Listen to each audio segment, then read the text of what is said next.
سلام be be Khadija, سلام be be Khadija. اب یہاں پر یہ تمام خصوصیات کسی ایک عورت میں جمع ہونا، آپ دیکھیے اللہ نے یہ تمام خصوصیات جمع کر دی تھی ام المومنین جناب خدیجہ پر، اور اس سے زیادہ بہترین چوائس دوسری ہو ہی نہیں سکتی تھی۔ اس لیے اللہ نے جناب خدیجہ کے دل میں یہ ڈالا اور ان کے دل کو مائل کیا کہ جناب خدیجہ جیسی عظیم شخصیت کے تمام عرب و عجم، یہ اچھا میں آپ کو بتاؤں، صرف عرب نہیں، عجم میں بھی آپ کی خواستگاری تھی، کیونکہ آپ کا کاروبار یمن کی منڈیوں تک تھا۔ آپ ہندوستان سے چیزوں کو وہ کیا کرتی تھیں۔ اچھا، آپ کے گھر کی تزئین و آرائش کی زیادہ تر چیزیں جو تھیں وہ ایران سے آتی تھیں، یہاں تک کہ کہتے ہیں اس زمانے میں ہندوستان کی کچھ چیزیں ڈیکوریشن کی بہت مشہور تھیں۔ تو جناب جیسے مثلاً قالین سازی، پردے، جیسے کرسیوں کے ڈیزائنز، اور اسی طرح ہاتھی دانت کے کام، تو جناب خدیجہ اپنے گھر کی ڈیکوریشنز کے لیے ہندوستان سے یہ چیزیں منگوایا کرتی تھیں۔ تو جناب خدیجہ صرف عرب تک محدود نہیں تھیں، آپ کا نام، آپ کا جلال جو تھا نا وہ صرف عربوں تک نہیں تھا، بلکہ آپ کا روب و جلال، آپ کی عظمت جو تھی نا وہ غیر عرب بھی اس سے واقف تھے۔ تو آپ کے طلبگار صرف عربوں میں نہیں تھے بلکہ غیر عرب میں تھے۔ اب سوچئے ایسی عورت کہ عرب عجم جس کے طلبگار ہیں، وہ مائل ہوتی ہے ایک یتیم کی طرف، تو یہ خدا کا کام ہے یا نہیں ہے؟ جبکہ خدا نے تائید کی ہے، وَوَجَدَكَ عَائِلًا فَأَغْنَىٰ، یعنی جب ہم نے آپ کو یتیم دیکھا سہارا نہیں دیا، جب ہم نے آپ کو بغیر مال کے دیا تو ہم نے آپ کو غنی نہیں کر دیا۔ آپ سوچئے سہارا کس کے ذریعے سے دیا؟ جناب ابو طالب کے ذریعے سے۔ آپ کو مالدار کس ذریعے سے کیا؟ جناب خدیجہ کے ذریعے سے۔ تو یہ دینا خود رب کریم کی عطا تھی رسول خدا کے لیے، یعنی جناب خدیجہ وہ عطا ہیں جو پروردگار کی طرف سے جناب رسول خدا کو ملی، اور اس طرح سے ملی کہ ان کے دل کو خود مائل کیا ہے رسول خدا کی طرف، کہ ایسی خاتون جو عربوں میں سیدہ مشہور ہو، عربوں میں طاہرہ مشہور ہو، اور عرب عجم میں جس کے خواستگاری کے لوگ تمنا کرتے ہوں، وہ رسول خدا کی طرف خود مائل ہو جائے۔ اور کس طریقے سے؟ اب یہاں پر ایک اور چیز جو بہت حیرت انگیز ہے، آپ دیکھیے جب خطبہ نکاح پڑھا گیا تو یہاں پر چونکہ رسول خدا جو تھے مالی طور پر یہاں پر اتنے اسٹرانگ نہیں تھے۔ ابھی میں نے ایک جملہ کہا تھا کہ جناب خدیجہ اور جناب ابو طالب الہی اولیاء لگتے ہیں۔ اب اس خطبہ نکاح کو آپ سنیے اور پھر اس سے اندازہ کیجئے۔ جناب ابو طالب خطبہ نکاح پڑھتے ہیں، تمام تعریفیں اس خانہ خدا کے رب کے لیے جس نے ہمیں ابراہیم کی نسل اور اسماعیل کی ذریت سے قرار دیا اور ہمیں محفوظ حرم میں قرار دیا، ہمیں لوگوں پر حاکم بنایا، ہمیں ہمارے اس شہر میں برکت عطا کی جس میں ہم زندگی گزارتے ہیں۔ میرے اس بیٹے کا قریش کے جس مرد سے موازنہ اور تقابل کیا جائے گا تو یہ اس سے بلند ثابت ہوگا۔ دیکھیے لوگ کیا سوچ رہے تھے، خدیجہ نے ہم پر یتیم کو فوقیت دی، خدیجہ نے ہم پر غریب کو فوقیت دی۔ اب جناب ابو طالب آ کے کہتے ہیں میرا بھتیجا کون ہے، کہ جس بھی مرد سے اس کا موازنہ اور تقابل کیا جائے گا نا، مقابلہ کیا جائے گا، یہ اس سے بلند ثابت ہوگا، اور جسے بھی اس کے مقابلے میں لایا جائے گا یہ اس سے عظیم قرار پائے گا۔ کائنات میں کوئی بھی اس کا ہم پلہ نہیں ہے۔ آپ دیکھیے جناب ابو طالب پیشن گوئیاں کر رہے ہیں، اگرچہ اس کا مال بہت کم ہے، یعنی لوگوں کی نگاہ کیا ہے اور مال کی وقت ہی کیا ہے، یہ تو آتا جاتا ہے، ڈھل جانے والا سایہ ہے۔ یہ خدیجہ سے شادی کرنا چاہتا ہے اور خدیجہ بھی اس کی طرف مائل ہے۔ ہم خدیجہ کی خواستگاری کے لیے اسی کی ایما پر آئے ہیں۔ یہاں پر بتانا ہے کہ ہم نہ مال کے لیے آئے ہیں نہ شہرت اور نام کے لیے، ہم تو خود خدیجہ کے بلانے پر آئے ہیں۔ ہم کیوں آئے ہیں؟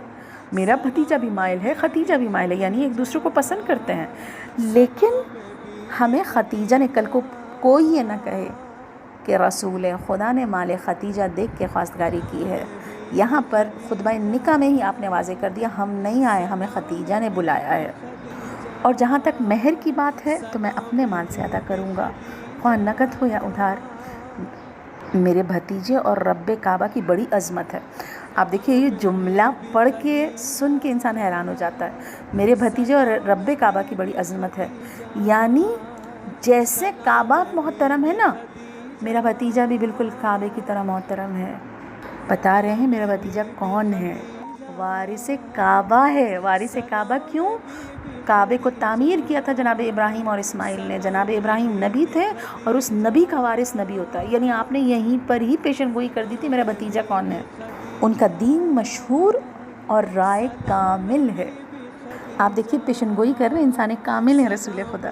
اب یہاں تک اس نقطے پر آنا تھا کہ جناب ابو طالب نے کہا میں اس کا حق میں ادا کروں گا. اب یہاں پر عظمت جناب ختیجہ دیکھیے. جناب ختیجہ آگے بڑھ کے کہتی ہیں ان کا مہر میں اپنے مال سے ادا کروں گی. یعنی مہر کی رقم بھی میں خود دوں گی. میں رسول خدا کو وہ رقم ہبہ کروں گی، رسول خدا کو دے دوں گی اور رسول خدا اسے مہر قرار دیں. یعنی آپ نہ دیں بلکہ میں خود اپنے مہر کی رقم. اچھا یہ چیز بڑی، آپ دیکھیں آج کے دور سے اگر ہم کہیں کہ کوئی دلہن اٹھ کے خود کہے کہ بھئی میں اپنا مہر شوہر کو دوں گی کہ یہ میرا مہر قرار دے، تو لوگ عجیب نگاہ میں دیکھیں گے نا. لیکن آپ عظمت جناب ختیجہ دیکھیے کہ جناب ختیجہ کس نگاہ سے رسول خدا کو دیکھ رہے ہیں. نگاہ جناب ختیجہ رسول خدا کے لیے کیا ہے. تبھی اتنی بڑی آفر کرنا جبکہ جناب ختیجہ کو لوگ بائیکاٹ کر رہے ہیں، جناب ختیجہ کو لوگ تانے دے رہے ہیں، جناب ختیجہ کو لوگ باتیں سنا رہے ہیں. آپ دیکھیے بی بی فاطمہ کی پیدائش کے وقت حوران جنت کیوں آئی تھیں؟ کیونکہ اطراف کی تمام عورتوں نے جناب ختیجہ کا بائیکاٹ کیا تھا. اور بائیکاٹ کا وجہ کیا تھی کہ عربوں نے کہا کہ انہوں نے اتنے بڑے بڑے یعنی خاندانوں کے رشتے آئے، اتنے عمرہ کے رشتے آئے، لیکن رسول خدا کو ترجیح دی. رسول خدا غریب تھے، یتیم بھی تھے، تو اس بات پہ انہوں نے بائیکاٹ کیا تھا جناب ختیجہ کا. اور اس حالت میں جناب ختیجہ مہر بھی خود دے رہی ہیں، تو انہوں نے اس چیز کو اپنے لیے بے عزتی شمار کیا. لیکن جناب ختیجہ اپنے ڈیسیشن پر کتنی مطمئن بھی ہیں اور استقامت بھی رکھتی ہیں. یعنی دین کا کوئی نعم البدل نہیں ہے، دین کے آگے دنیا کی کوئی حیثیت نہیں ہے، نبوت کے آگے ہر چیز ہیچ ہے. چیز ہمیں کردار جناب ختیجہ سلام اللہ علیہا نے سمجھا دی اور اس چیز کو عروج پر پہنچایا ہے امام حسین نے کہ آپ نے بتا دیا کہ دنیا کچھ چیز نہیں ہے، اصل میں خدا کی ذات اہم ہے. اور یہاں پر آپ دیکھیے انڈائریکٹلی یہی بات جناب ختیجہ کرتی ہوئی نظر آ رہی ہیں کہ جب آپ نے کہا مہر کی رقم میں دوں گی، کہتے ہیں بہت زیادہ چہمگوئیاں شروع ہو گئیں، لوگ باتیں کرنے لگے. یہاں تک کہ جب لوگوں نے بہت زیادہ باتیں شروع کی نا تو جناب ابو طالب کھڑے ہو گئے اور آپ نے غصے میں ایک بات فرمائی. آپ نے فرمایا ہاں اگر مرد میرے بھتیجے جیسا ہوگا تو اس کی عظمت اس سے کہیں زیادہ ہے کہ ان کا مہر ادا کیا جائے. اگر مرد تم جیسے ہوں گے تو اس سے زیادہ مہر لے کر ہی شادی کی جاتی ہے. یعنی میرا بھتیجا ہے ہی ایسا کہ اس کی عظمت و جلالت یہ ہے کہ اگر کوئی عورت اس کا مہر دے رہی ہے تو یہ کوئی بڑی بات نہیں ہے. آپ سوچئے، لیکن ان تمام باتوں کے باوجود ڈٹے رہنا اصلاً جناب ختیجہ کا کام تھا. ثابت کر دیا جناب ختیجہ نے کہ آپ اہل تھیں ام المومنین کی. حق ہے جناب ختیجہ کا کہ ہم ہر چیز میں ان کو یاد رکھیں جیسے انسان اپنی ماں کو ہر چیز میں یاد رکھتا ہے نا. حق ہے جناب ختیجہ کا کہ ہم ہر اعمال، ہر چیز، ہر کار خیر میں نیت جناب ختیجہ کی کریں کیونکہ محسن اسلام وہی ہیں. صرف یہی نہیں، پھر آپ آ کے ان کا اثار دیکھیے. تمام دولت باقاعدہ اعلان کیا ہے نکاح کے بعد کہ میں آج کے بعد اپنی تمام دولت کا مالک رسول خدا کو قرار دیتی ہوں. یہ مذاق بات نہیں تھی کہ اعلان کرنا کہ اب یہ مال میرا نہیں ہے، اب یہ رسول خدا کا مال ہے، اب وہ چاہے جیسے بھی اسے استعمال کریں. اور پھر وہ جو تحریک شروع ہوئی نا، دیکھیں تحریک کبھی بھی مال کے بغیر شروع نہیں ہوتی ہے.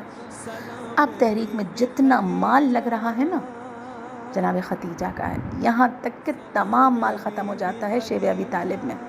اب شیب ابی طالب میں یہاں تک کی نوبت آتی ہے، آپ دیکھیں 3 سال تک پورا خاندان جناب ختیجہ کے مال پر ہے. ٹھیک ہے، اب وہ جو ہم جملہ کہتے ہیں نا کہ جناب ختیجہ کے ٹکڑوں پر اسلام پلا ہے، یہاں پر نظر آتا ہے کہ جناب ختیجہ، اگر یہاں پر مال ختیجہ نہ ہوتا یہ فیملی جو ہے نا وہ بھوک سے بے حال ہو جاتی. اگرچہ بعد میں یہ وقت ہمیں نظر آیا لیکن یہاں پر بھی عروج تھا استقامت جناب ختیجہ، ایثار جناب ختیجہ، خلوص جناب ختیجہ. کیسے کہتے ہیں سالوں تک آپ کا مال چلتا رہا. اچھا آپ سوچئے اگر ایک پانی کی بوتل 10 روپے کی ہے اور میں اسے 100 روپے میں خرید رہی ہوں تو کب تک مال چلے گا؟ کتنا تھا مال جناب ختیجہ؟ سالوں چلتا رہا. شیب ابی طالب 3 سال تھی، 3 سال. اور جو قریش کے لوگ آپ کو جو چھپ کے بائیکاٹ یہ تھا، جو معاہدہ ہوا تھا کہ رسول خدا کے خاندان جب سے کوئی بھی تعلق نہیں رکھے گا، کوئی چیز نہیں بیچے گا، کوئی چیز ان کو نہیں دے گا، اگر کوئی اس طرح کرے گا تو ان کے خلاف ایکشن لیا جائے گا. اب سوچئے یہاں پر صرف وہ افراد آتے ہیں چیزیں بیچنے کے لیے کہ جو ڈبل ٹرپل منافع کمانا چاہتے ہیں. اب وہ چھپ چھپ کے آتے ہیں اور جناب ختیجہ کے مال کی وجہ سے جو چیز یہی ہے 10 روپے کی چیز ہے وہ 100 روپے میں بیچ رہے ہیں اور جناب ختیجہ خرید رہی ہیں اس گھر کے، اس خاندان کے تحفظ کے لیے، دین اسلام کے تحفظ کے لیے. یہاں پر اسلام جناب ختیجہ کے ٹکڑوں پر پلا ہے، اگرچہ کل تحریک جناب ختیجہ کے مال پر ہے، لیکن اثار جناب ختیجہ. آخری میں ایک وقت آیا کہ ظاہر سی بات ہے مال ختم ہونے لگا. اب جو ہے نا وہ جو چیزیں آتی تھیں بڑی لمیٹڈ آ رہی ہیں. اب لمیٹڈ میں آپ کو پتہ ہے جناب ختیجہ اپنے حصے کا جتنا سبوں کو ان کا حصہ مل جاتا تھا، یہ سبوں کا حصہ ہے کھانے کا، تو بہت قلیل کھانے پر سب گزارا کر رہے تھے کیونکہ 2-3-4 گنا مہنگا آ رہا تھا سب کچھ، تو مال ختم ہو رہا تھا. اب جناب ختیجہ کیا کرتی تھیں؟ اپنے حصے کا مال بچوں کو، بچے ظاہر سی بات ہے بڑے جو ہے نا وہ دن میں اگر 24 گھنٹے میں ایک دفعہ کھا رہے ہیں تو وہ سمجھ سکتے ہیں مسئلہ کیا ہے. بچہ نہیں سمجھ سکتا، نہ بچہ مجبوریاں سمجھتا ہے. اب بچے مانگتے تھے، بچے روتے تھے. اب یہاں پر جناب ختیجہ کیا کرتی تھیں؟ اپنے حصے کی چیزیں بھی نہ بچوں کو دے دیا کرتی تھیں اور خود بھوک سے بے حال ہو جاتی تھیں. یہاں تک ملتا ہے کہ آخر میں پتے کھانے کی نوبت آئی تو جناب ختیجہ اپنے حصے کا جو ہے نا کھانا، پورا مال جناب ختیجہ کے حصے سے آ رہا ہے لیکن جو اپنا بھی مل رہا ہے نا کھانے کے لیے جناب ختیجہ وہ بھی لوگوں کو دے رہی ہیں. اب یہاں پر یہ پوائنٹ ایسا آیا کہ پتے کھانے کی نوبت آ گئی، جڑیں کھانے کی نوبت. یہاں پر کوئی زہریلی جڑ کھانے کی وجہ سے جناب ختیجہ کی شہادت واقع ہوتی ہے اور کہتے ہیں یہی اثار جناب زینب میں آیا تھا. آپ دیکھیے جناب ختیجہ کی جھلک کہاں کہاں نظر نہیں آتی کہ ہم دیکھتے ہیں کہ وہ زندان کہ جہاں پر پانی بہت کم آتا تھا تو جناب زینب اپنے حصے کا کھانا، اپنے حصے کا پانی بچوں کو پلا دیا کرتی تھیں. تو کہتے ہیں جناب زینب مثل جناب ختیجہ تھیں. یہ جملہ میرا نہیں ہے بلکہ رسول خدا صلی اللہ علیہ وآلہ وسلم کا ہے. میں نے کتب میں پڑھا ہے کہ جب جناب زینب پیدا ہوئی تو آپ نے گود میں لے کر کہا تھا یہ مثل ختیجہ ہے. وفا، ایمانداری، حب، جانثاری، ایثار، استقامت، سب کچھ مثل ختیجہ ہے اس کے اندر. جہاں جناب زینب ثانی زہرا ہیں وہاں مثل جناب ختیجہ ہیں. یہ رسول خدا نے آپ کے لیے بیان فرمایا. پروردگار سے دعا ہے پروردگار ہم کو بھی جناب ختیجہ جیسا ظرف عطا فرما، ہم کو بھی کنیزان جناب ختیجہ بنا.